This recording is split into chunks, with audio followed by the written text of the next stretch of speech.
When David had passed a little beyond the summit, Ziba, the servant of Mephibosheth, met him, with a couple of donkeys saddled, bearing 200 loaves of bread, 100 bunches of raisins, 100 of summer fruits, and a skin of wine. And the king said to Ziba, "Why have you bought these?" And Ziba answered, "The donkeys are for the king's household to ride on, the bread and fruit, summer fruit for the young men to eat, and the wine for those who faint in the wilderness to drink." And the king said, "Where is your master's son?" Ziba said to the king, "Behold, he remains in Jerusalem, for he said, 'Today the house of Israel will give me back the kingdom of my father.'"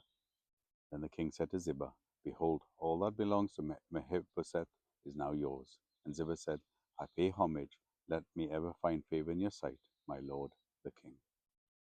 When King David came to Bahurim, there came out a man of the family of the house of Saul, whose name was Shimea, the son of Gera. And as he came, he cursed continually, and he threw stones at David and at all the servants of King David. And all the people and all the mighty men were on their right hand and on his left. And Shimei said as he cursed, get out, you man of blood, you worthless man. The Lord had avenged on you all the blood of the house of Saul, in whose place you have reigned. And the Lord has given the kingdom into the hand of your son Absalom. See, your evil is on you, for you are a man of blood. Then Abishai the son of Zeruiah said to the king, "Why should the dead dog curse my lord the king? Let me go over and take off his head."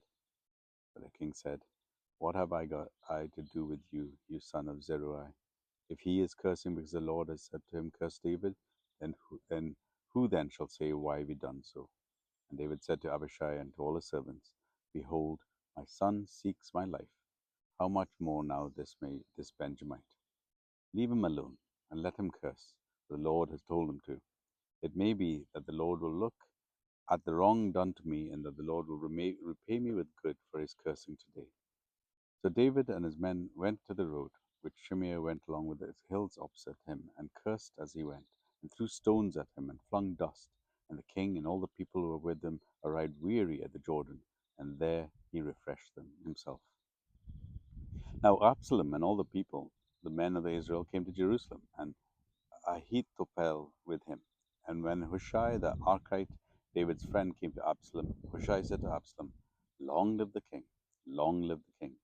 And Absalom said to Hushai, Is this your loyalty to your friend? Why do you not go with your friend?" And Hushai said to Absalom, "No, for whom the Lord and this people and all the men of Israel have chosen, his I will be, and with them I will remain. And again, whom shall I serve? Should I not be his son? As I have served your father, so I will serve you." Then Absalom said to Ahithophel, "Give your counsel, what shall we do?"